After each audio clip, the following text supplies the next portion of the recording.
Hey folks, welcome to the Leeds View podcast. For a bonus podcast this week, we normally do these twice a week on a Tuesday and a Thursday, along with daily Leeds United news. You can check it out on all of your audio podcast platforms, iTunes, Spotify's, and all of the rest. Also available on YouTube, and we are part of the Sports Social Podcasting Network. If this sounds like something you might be interested in, give us a follow, give us a like, give us a channel rating, and feel free to subscribe to us on YouTube. Right, that's that out of the way. Let's talk about some transfer activity, because it's been another busy day for Leeds. No new players in the door, but plenty of news that has popped up to talk about. Before I get into that and talk to Paul, there is a little QR code up in the corner here that you might be able to see if you're watching on the video ones. If you want to click that, if you want to get into our Big Up Watch Along match predictions game, that is available over on bigup.com for tomorrow. You can check it out. Watch along starts at 2:30. If you're listening on the audio, there will be a link down below in the description to the video if you want to enter that and get a chance to win $418 max prize if you can get all the predictions correct in that one. So there you go. It's a sweepstakes, just so you know that as well, just in case anyone wants to know. Right, let's talk to Paul and have a quick chat. Paul, we were talking last night about all of the stuff that was happening. We've seen Jack Harrison finalize his move, and we've had more detail on Strand Larsen and more conversations yet again about Joel Piroe's future, which either is or isn't up in the air. Who knows at this point? But yeah, how's your day been? Yeah, fine. I don't feel like I've left my seat, in all honesty. No. It seems like I just need to sit here, wait for you to message me and go, "You fancy a pod tonight?" And then I can go, "Yeah, that's absolutely fine. I'll just abandon my child and my wife, not a problem at all." No, it's fine. It's good. Yeah, it's strange. We said yesterday about Strand Larsen that there's something in the water with that one, because the odds, they don't disappear like that for no reason whatsoever at all. And then Ornstein comes out with an absolute bomber. I hate that phrase. I absolutely hate that phrase. Comes out with they are interested and they have inquired about him. Graham Smith then backs that up, saying the same thing as well. The whole thing around it is that it's structured on the fact of PSR and how that's going to work. Can we do it? I think we all know the way that it's going to work, and the only way that it's going to work is that we loan it, and then it'll be an obligation to buy over a period of time, or it'll be an obligation to pay set amount of money at set amount of time. That's the only way I can see us getting round the PSR side of stuff. Joel Piroe, yep, Celtic apparently all interested, are looking at him. The Sky Sports have said that they're holding talks to sign 50 grand a week Premier League striker alongside Wilson, which is obviously mentioning about Piroe. He'd absolutely flourish up there. There's no two ways about it. There is that sticking point of our money and also the relationship with Rangers as well, and how that could affect any sale moving forwards. So again, if Strand Larsen comes in, it's going to be the end of Piroe. I think that's no two ways about it. Obviously, Harrison has now been seen in the Fiorentina kit, so that's done and dusted and sorted out. I saw the notification for that first thing this morning to say that everything had been taken care of and done. So yeah, it's been a busy day. There's movement and stuff that's going on, and what it seems like is that we are doing the right sorts of things. There's also the information, as if by magic, there's also the information about, for those listening on audio, he's put the video up of Jack Harrison coming out in I do like that kit, the training kit. It is nice. Apple and blackcurrant kind of vibe about it, isn't it? Yeah, it does look good. They do love their players, Italian fans, don't they? Coming there, taking photos. Or hate them. Yeah, one way or the other. But there's some of the targets that we've got, or some of the targets that we're looking at that we're in competition with other players, with other teams, I should say, so Nottingham Forest and bits and pieces, stuff like that. They're now looking at other strikers as well, which I'm sure you'll get into and stuff and things like that. So there's stuff going on. And I sent you the Ornstein thing this morning saying there's no smoke without fire on this. And it'd just be really funny. Wouldn't it be funny? The 1 year I put my head above the parapet and go, yeah, we're not making any signings whatsoever at all. I think it's going to be really quiet. I've got a feeling in my water. And we go and sign Warren Orte and Strand Larsen. Yeah, good. Paul knows what he's talking about, isn't he? Nearly 5,000, 4,000 subscribers. It's full of shit. Listen, I called Glenn Kamara an average footballer in the year we signed him. He had a phenomenal season for us. Turned out to be an average footballer after he left Leeds. But during that season, he was great. And I did say that there was no loss not getting Harry Wilson in the summer as well. So we all do it. We all give an opinion. That's the whole point of what we do. It's you give an opinion. You stick your head up above the parapet and you go, I think this is going to happen. And everyone has it on the internet. And anyone who says it in their kitchens at home or walking around with their mates in the pub gets away with it. But we don't. So we just put it out there and we see how it goes. There is other interest, apparently, according to reports, in Joe Piroe as well. But it isn't straightforward. None of these are black and white. None of them are anyway straightforward. We're trying to bring you all the bits and pieces of information that are floating around today and bring them all together in one spot to give you the full picture. Yeah, so we're going to try and bring all the information we can.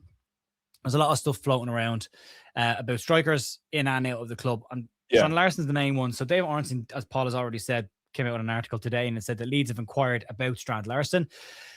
There's yet to be an official offer from the club, which is very much specified. And he also has a caveat in this story to say that there's no guarantee that this actually develops into any kind of a story at all moving forward. This could be the extent of Leeds' involvement in this. It may not end up being a offer or a transfer decision at all. He also said that Leeds have expressed their admiration for the striker. We know that his agent, who is, I believe, also Norwegian or Swedish, is a Leeds fan. Apparently, he's been seen at Leeds United matches. Leeds obviously very big in Scandinavia. Strand Larsen has basically said he wants to leave the club. He's annoyed that his move in the summer didn't happen. But Nottingham Forest, West Ham and Crystal Palace have all been mentioned as other clubs that are interested. From a Leeds perspective and doing a deal like this, Graham Smith has said there is obviously PSR complications in this. However, outside of the loan situation that Paul has already outlined to you, there is the possibility that Leeds can get a deal done this month and a permanent signing if the structure of the deal is amortized over a set period of years. Leeds could put 7 million down for this year, pay a chunk in the summer, and then pay another 10 million every year for the next 4, which is what the likes of Aston Villa have historically done and Chelsea have done, which will cause them issues in the new squad cost ratio model when that comes out next year. Might not be something Leeds want to hugely get involved in, but it could be something they can do to try and bring him in now. Right. The interesting part of this, and we have to kind of bring loads of different stories in together to get the full picture on this. So we start off with the other clubs that are interested in him. Again, on the premise that Leeds haven't made an offer for him, we know that, and it might not go any further. Bearing that in mind. First club is Nottingham Forest. They were said to be very, very interested in him. He is the epitome of a Sean Dyche type player, which we talked about last night. And Chris Wood has had an operation. He is going to be out for a considerable amount of time just yet. So they need somebody else in. Callum Wendo's gone out on loan. They decided to bite the bullet on that transfer that came in the summer. Another one that Leeds have possibly dodged a bullet on. But according to reports tonight, Nottingham Forest are also said to be interested in Josh Sargent, which is a very different type of striker. And he's pushing for a move to Toronto FC. So he's on his way out of Norwich. Forest apparently are interested in him as well. So that could mean that they're looking at a different striker and Strand Larsen isn't one that they can get done. West Ham United's interest in him as well, but that interest is said to have cooled in the last week or so because they brought in Castellanos, and they brought in Felipe, 2 attackers in those positions. So theirs has changed. The other club, and the more likely one, seemed to be today Crystal Palace, because it looks, for all intents and purposes, that Jean-Philippe Mateta could be leaving Crystal Palace this month and going somewhere else. They managed to sell Mark Gay to Man City this month today for 20 million quid. That is ridiculous.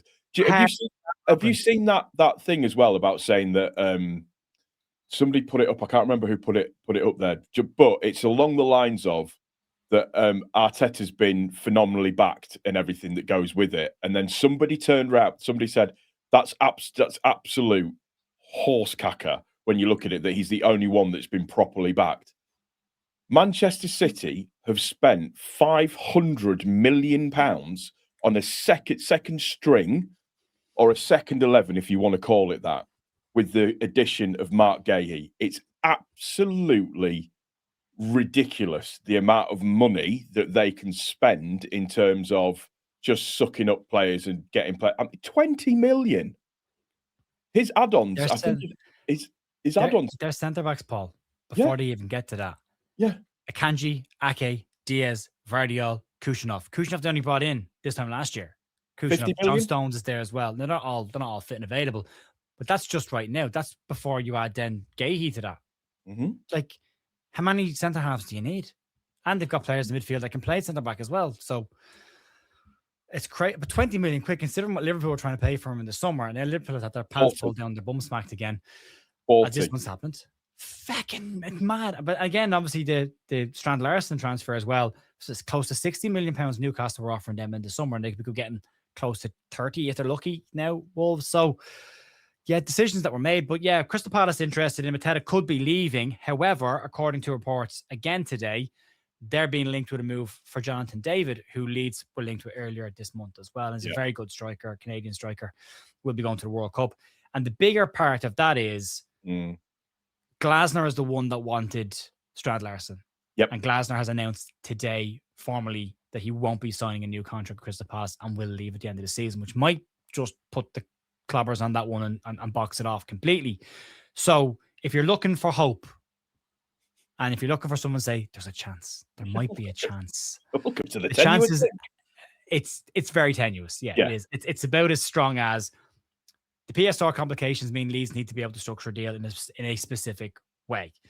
The players' wages need to be of a certain level that we can afford to pay those players. Nottingham Forest would need to go for Josh Sargent or somebody else. West Ham United's failing interest would need to be concrete, and Crystal Palace would need to move for Jonathan David. Also, though, it should be pointed out, Wolverhampton Wanderers have also inquired tonight about Alan Armstrong. So they're looking at another striker, very much a championship striker as well, as we've seen. I find it's absolutely bong. I mean, look, I think we know that they're probably going to get relegated unless some miracle actually happens. But just to basically throw in the towel in the January transfer window, it feels like they've just gone, Premier League season. Yeah, that pretty much. Yeah, I can't. Even if I'd still want them to go out with a fight if they were my team. Do you know what I mean? I'd still want them to swing. They've been in decent form lately, not necessarily getting the results, but they're not getting hammered by anybody, and they've been doing relatively, like, they're turning a corner at the moment. So strange decisions. Well, their 5-game form in the Premier League is currently 12th, I think. 12th. And you're trying to tell them.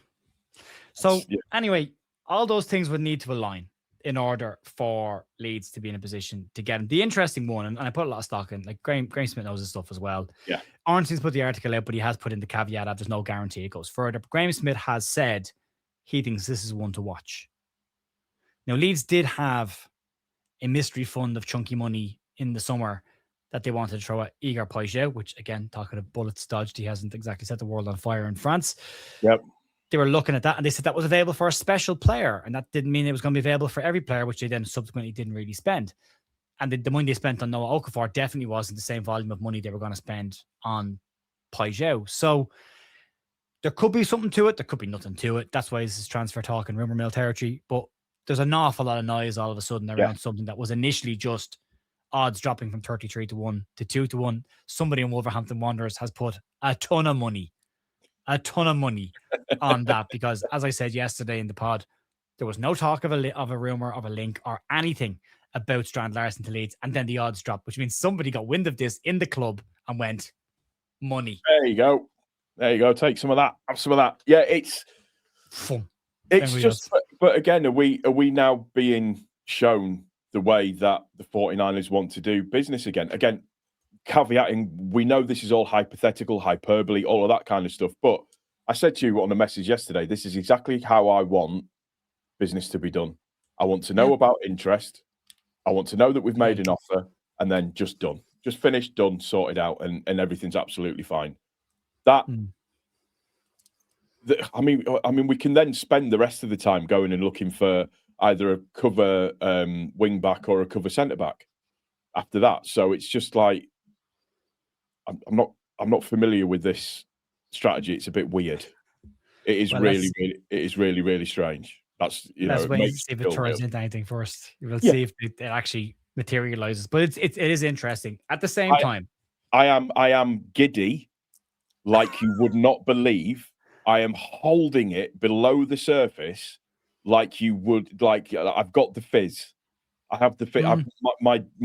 My tingles are being jingled at the moment, and there's not a lot I can do to express that because I don't want to look like an idiot. So we're waiting for a little bit more concrete stuff to come through, and then suitable explosions will happen. I think Tingly Jinglies explains it pretty well.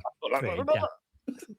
Well, we'll see. Look, I mean, we'll see. And then he has to come into the club and he hits the ground running, all that kind of stuff. If he even does come in, the big point on this was Leeds apparently before January, the talk at the club was they wanted players that could come in and start straight away and not have to adjust. He knows the Premier League. He's got experience. And again, fits the bill. 6'3", striker, good in the air, good on crosses, good hold player, has scored goals in the Premier League last season. This year, again, just from, and I don't cross paths with a lot of the podcasts, but from listening to Square Ball, I mean, Dan Moylan made a very good point about he's probably kind of thrown his toys out of probably a little bit and gone, you didn't give him a move, I can't be arsed. You know, he wants to leave the club, and that might be the case, which is not a great thing to have in your as a player. No, to know that. But he's annoyed. He's annoyed that the transfer in the summer didn't go through because he wanted to move in the summer. I have to say though, the rollback from the Square Ball yesterday to do with Buonanotte was some of the best good stuff. It was very, very good. Very, very good. It was incredible. Yeah. Chris Mack made me laugh quite a few times on it as well. It was worth a chuckle. Yeah, but yeah, it is what it is. Always loved him. Yeah. I always loved Buonanotte. Yeah, absolutely great stuff. Yeah. Oh, by the way, Square Ball, I did mention this for the lads as well. If you're in Galway, get onto the Square Ball's website and get booking tickets for their show in Galway. The show in Dublin is nearly sold out, but there's tickets available for the show in Galway in the Roisin and Dubh. Go check that out. I'll put a link down below in the description for that as well. I'll give you some more detail in the news during the week as well if you want to get onto that. And that's the one I'm personally going to probably head to, is the one in Galway in the Roisin, because my mum lives in Galway, so I'll go down and see her at the same time. So yeah. And the funniest thing about that as well, Michael Normanton is a lot smaller in real life than what you think he is. I've never met him. I'd like to. Nice. Seems like a very nice guy. He's lovely, but he is tiny. He's tiny. Good guys. Anyway, let's talk about Joe Piroe and get on to this next one. So this again popped up today. And again, this is not, there's no straight lines in the transfers in January and the best of times, but this isn't a straight line either. And news came out from Zinny Boswell and Sky Sports. Now, Zinny's got a decent track record, especially in the summer with Leeds. He was bang on the money with a couple of transfers. So I can put a little bit of stock in him in what is usually a weird window anyway at the best of times. But Zinny Boswell came out and said that Celtic were interested in signing Joel Piroe from Leeds United. I watched Martin O'Neill's press conference today, and he has pretty much said Celtic need attackers. They need signings now, and they need more than one. They're looking at maybe bringing in Callum Wilson as an option for them as well, but they are looking at other options as well. As somebody who watches a lot of Celtic and as an Irish person, they obviously there's interest in Celtic as an Irish person. Piroe would just be a fantastic. I would be very excited to see Joe. I've got a friend of mine who's a massive Celtic fan, and he would be very excited, Paul, if they could get Joe Piroe. So that would be interesting to see. But anyway, the report says that Celtic want a loan and they cannot meet the wage demands for a permanent deal. Leeds have yet to make a decision, but will make a decision on it. Piroe hasn't asked to go. No. Leeds are not pushing him out the door either, and Leeds don't care if he stays this month. There's no rush for him to go. The other part of this report that was interesting is it says that Prag Morate doesn't want to help Celtic considering his involvement with Rangers. Now, again, just to give people the detail on that, the 49ers Enterprises, the Rangers pool, which is not the same pool of investors as the Leeds pool, it's a different group of investors, headed up again by Prag and the 49ers. They're not the majority owners of Rangers. They're the minority owners, and Prague is the vice chairman. Chris Kavanagh is the owner of Rangers Football Club. He's a pharmaceutical tycoon. That's where the main decisions are being made. But he's the guy that made all the decisions after the summer window to start sacking people there. It was his call. But that complicates the situation according to Graham Smith as well. And Graham Smith has also said that no club-to-club talks have taken place at this point.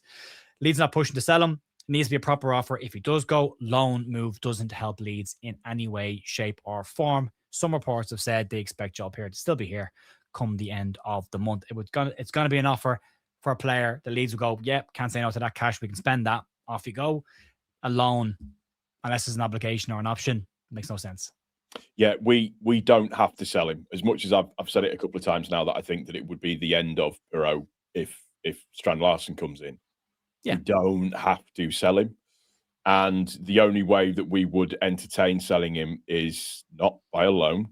This is if you're going out the door now, it's a permanent deal now. That's what it has to be. It can't just be a loan. Or if it is going to be a loan, then whoever is going to be loaning you out, then they have to cover 100% of your wages to give them a chance to either bring another player in on loan or to help with the money side of things for the next thing moving forwards. I agree with you.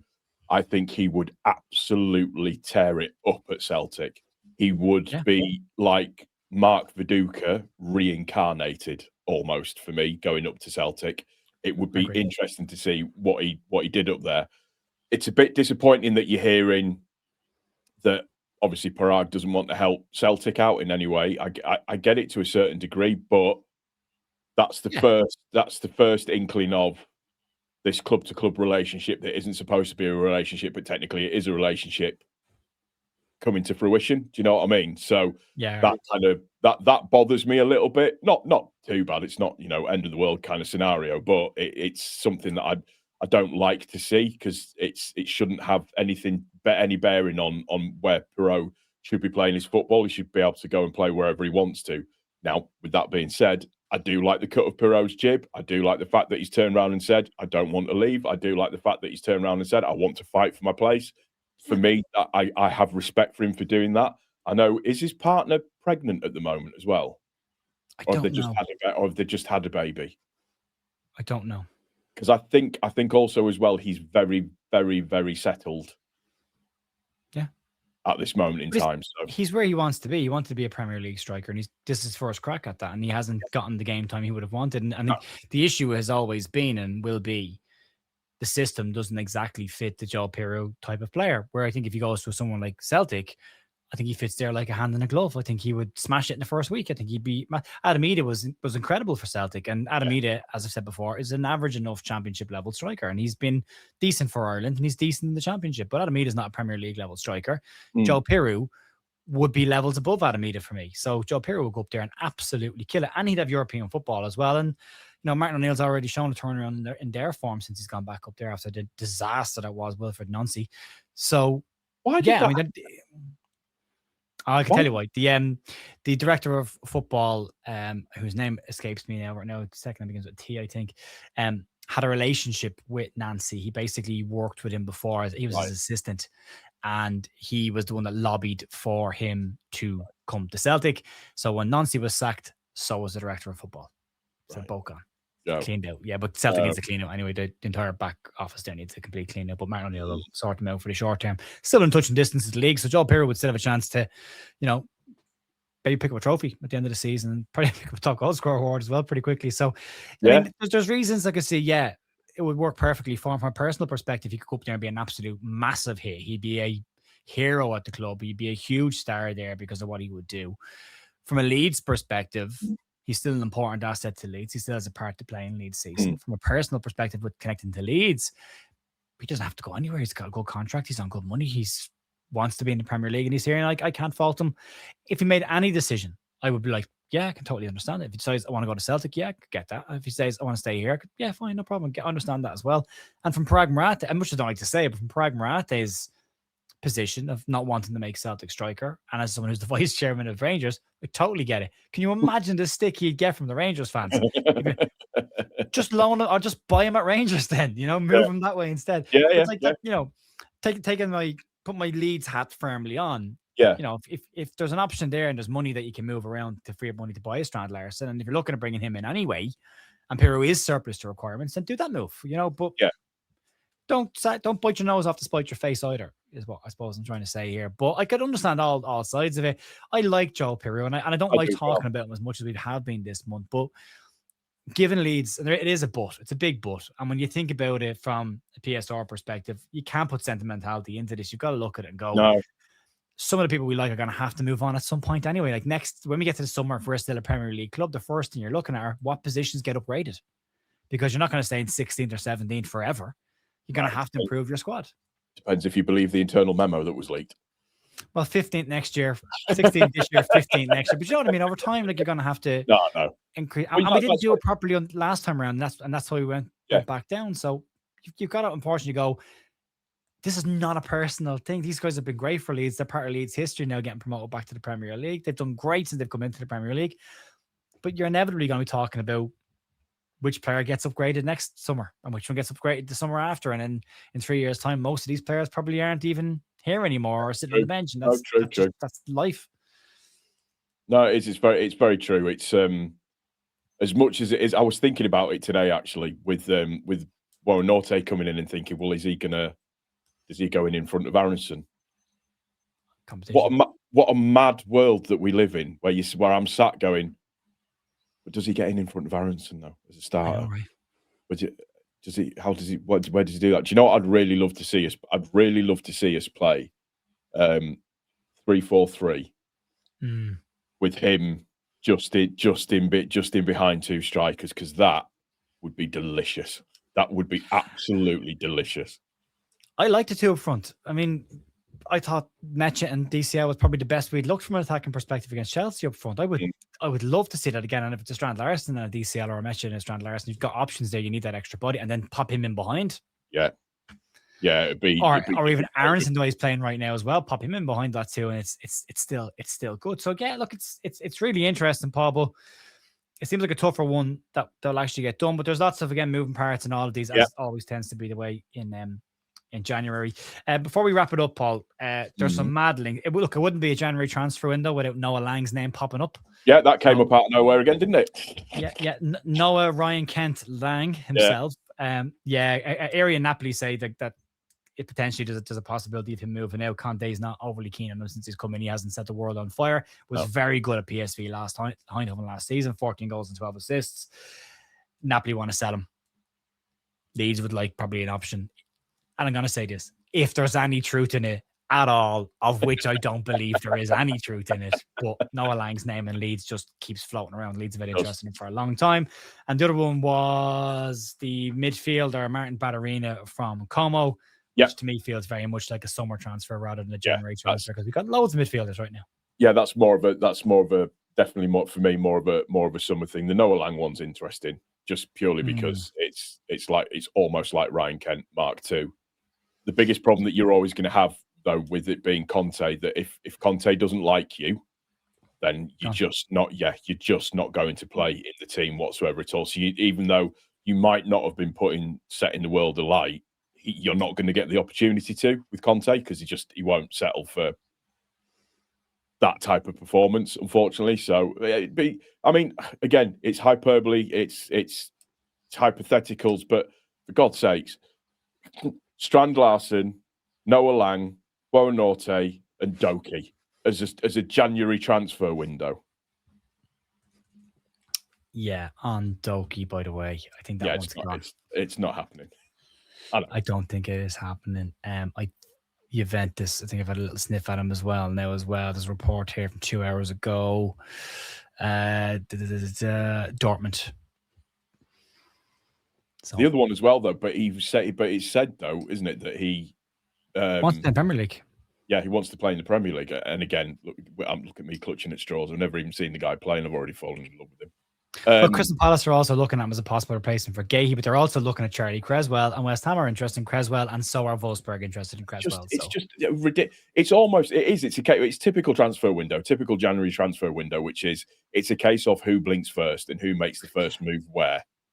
Yeah, Newcastle were the other ones as well, who have a strong look at Doki as well.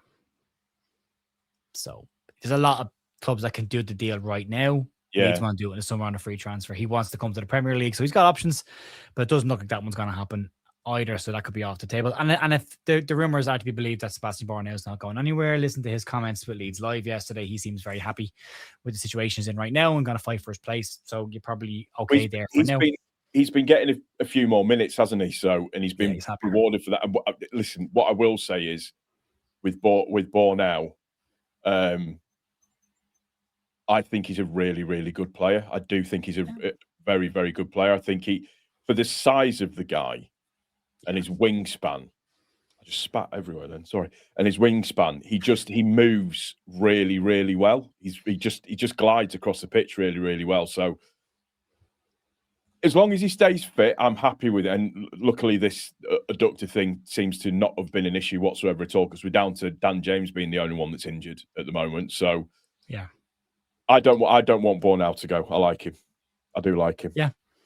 I think he's been fine in the Premier League games he's played. He hasn't looked out of place. Nope. The FA Cup game was different, and so was the League Cup, but then it wasn't the full strength squad. So it's he's playing as a right fullback at that game. So again, last weekend. So yeah, okay. The other one tonight as well, also, which was on Piroe, is Leicester City apparently having a naughty ball as well, Adam. So there's loads of interest, but the ultimate thing will be Leeds will want a decent fee and not a loan. And I believe Leicester are probably looking at a 6-point penalty deduction anyway in the next couple of weeks when their finances get sorted in the Championship. So yeah, probably not right now. And also, do you not just hedge your bets in case you do go down? Yeah, pretty much. I mean, the thing to be mindful of, particularly in January, is there's going to be stupid targets that get floated around all over the place. It's one of them things that you're gonna see stuff. You know, the certain ITK people are going to be popping up again and making certain aspersions about who's where and who's wanting to do what. You know, Romano will be getting his usual 50 grand in his back pocket to make little whistling noises about certain things as well. So just take everything on board that you're looking at. I'm not speaking to you, Joe. I'm speaking to people that are listening. And yeah, sprinkle it with a lot of salt. If it hasn't been marinating in the oven for a little while and it's this juicy steak, just absolutely just take it with a pinch of salt. And when people like David Ornstein, when people like Graham Smith, when some of the other ITK, so like some of the German ones, Florian, Florian in particular as well, popping out information, then start to take a little bit of notice. Just be mindful of the littles because you'll run yourself in circles. Moretti, Gianluca Di Marzio from Italy, Plettenberg from Central Europe, and Ornstein, Graham Smith, and Zinni Boswell in the UK. So would be the ones that I would be of the higher caliber of sources that I would be taking. Baron Cross, obviously Athletic as well. Definitely. Very some strong ones there as well. Right, I suppose we'll wrap it up there and leave it there. A little bonus episode for you. Do have to watch along tomorrow on bigup.com. We'll have the instant match reaction on YouTube afterwards as well. Fingers crossed. It's a positive result. Full strength squad, Paul, for the match. Everyone ready to go, bar Dan James, and new player in the mix, but not ready to play as well. So he won't start. He definitely won't start. He'll be on the bench. I can see him playing a part in the game. Definitely. Big question. Keeper. What keeper does he choose? I think he goes with Darlow tomorrow. I've got a feeling he's going to go with Darlow. Joe Blackburn is going to laugh at me now because he said I would do this. I didn't fancy this game and I thought he'd go with Darlow, and he said he'll change his mind by Saturday. I'm already thinking he's going to go with Perry. We might win this. I do think, though, we are, in terms of the team that played against Fulham at Craven Cottage, we're a completely different animal now in terms of the setup and who's playing. So are they. That should be said as well. I think ours, I agree with you, but I think ours, in terms of style of play, is completely different.